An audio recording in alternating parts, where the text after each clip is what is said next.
भारत में शायद ही कोई ऐसा शख्स हो जिसको समोसा पसंद ना हो, लेकिन क्या आप जानते हैं कि समोसे की कहानी क्या है? क्या समोसा भारतीय नमकीन है या फिर भारत में ये कहीं से पहुंचा है? आज की कहानी समोसे के भारत पहुंचने की पूरी कहानी पर। समोसा इस बात के सबूत है कि ग्लोबलाइजेशन कोई नई चीज नहीं है। समोसा खाने के बाद आपको समझ जाना चाहिए कि किसी चीज की पहचान देश की सीमा से तय नहीं होती है। ज्यादातर लोग मानते हैं कि समोसा एक भारतीय नमकीन पकवान है, लेकिन इससे जुड़ा इतिहास कुछ और ही कहता है। दरअसल समोसा मीलों दूर ईरान के प्राचीन साम्राज्य से आया है। कोई नहीं जानता कि इसे पहली बार तिकोना कब बनाया गया, लेकिन सब इतना जरूर बता पाते हैं कि इसका नाम समोसा यानी कि फारसी के शब्द सवकुश से निकला है।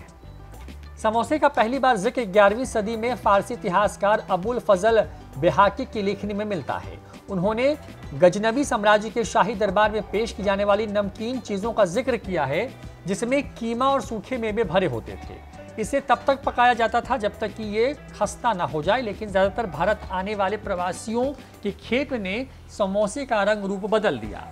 समोसा भारत के मध्य एशिया की पहाड़ियों से गुजरते हुए पहुंचा, जिस क्षेत्र को आज अफगानिस्तान कहते हैं। बाहर से आने वाले इन प्रवासियों ने भारत में काफी कुछ बदला और साथ ही साथ समोसे के स्वरूप में भी काफी बदलाव आया।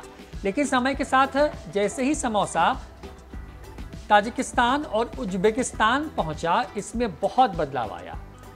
जैसा कि भारतीय खाने के विशेषज्ञ कहते हैं कि यह किसानों का पकवान बन गया। खास तरह का इसका रूप भी कायम रहा और इसे तल कर ही बनाया जाता था, लेकिन इसके अंदर इस्तेमाल होने वाले सूखे मेवे और फल की जगह बकरे या भेड़ की मीट ने ले ली, और जिसे कटे प्याज और नमक के साथ मिलकर बनाया जाता था। सदियों के बाद समोसे ने हिंदू कुश के बर्फीले दर्रों से होते हुए भारतीय उपमहाद्वीप तक अपना सफर तय किया। जानकार कहते हैं कि भारत में समोसे को यहाँ के स्वाद के हिसाब से अपनाए जाने के बाद यह दुनिया का पहला फास्ट फूड बन गया। समोसे में धनिया, काली मिर्च, जीरा, अदरक, पता नहीं क्या क्या डालकर अंतहीन बदलाव किए जाते रहे। इसमें भरी जाने वाली चीजें भी बदल गई। मांस की जगह सब्जियों ने ले ली। भारत में अभी भी समोसा खाया जाता है, उसकी एक और ही अलग कहानी है। अभी भारत में आलू के साथ मिर्च और स्वादिष्ट मसाले भरकर समोसे बनाए जाते हैं। 16वीं सदी में पुर्तगालियों के आलू लाने के बाद समोसे में इसका इस्तेमाल शुरू हुआ। तब से समोसे में बदलाव होता जा रहा है। भारत में आप जहां कहीं भी जाएंगे, आपको अलग ही तरह का समोसा खाने को मिलेगा। अलग अलग इलाकों में अलग अलग तरह के समोसे मिलते हैं। यहाँ तक कि एक ही बाजार में अलग अलग दुकानों पर मिलने वाले समोसे का स्वाद भी अलग है और लोगों की पसंद भी अपने हिसाब से। कभी कभी यह इतना बड़ा होता है कि लगता है कि पूरा खाना एक समोसे में ही निपट जाएगा। समय के साथ समोसा शादियों में आने वाले भोज और पार्टियों का हिस्सा बन गया। मोरक्कन यात्री इब्न बतूता ने मोहम्मद बिन तुगलक के दरबार में होने वाले भव्य भोज में परोसे गए समोसे का जिक्र किया है। उन्होंने समोसे का वर्णन करते हुए लिखा कि कीमा और मटर भरा हुआ पतली परत वाली पेस्ट्री थी। पंजाब में अक्सर पनीर भरा समोसा मिलता है। वहीं दिल्ली के कई जगहों पर इसमें काजू किशमिश डाले जाते हैं। इन दिनों मिलने वाले सभी समोसे स्वादिष्ट हों ऐसा भी नहीं है। बंगाली लोग समोसा, जिसे मिठाई लवंग तलिका, बहुत पसंद करते हैं, जो कि मावे भरा मीठा समोसा होता है।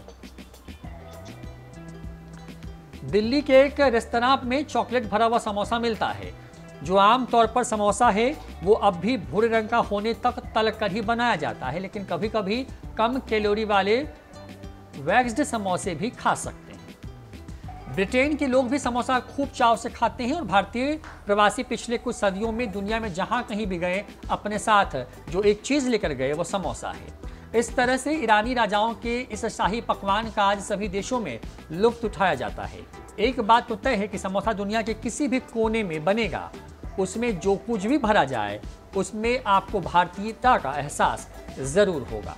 तो ये कहानी है समोसे की, जो कि एक लंबे सफर से ईरान से भारत पहुंचा और भारत में अपने स्वाद में ढलने के बाद आज पूरी दुनिया में सबसे ज्यादा खाया जाने वाला स्नैक्स है।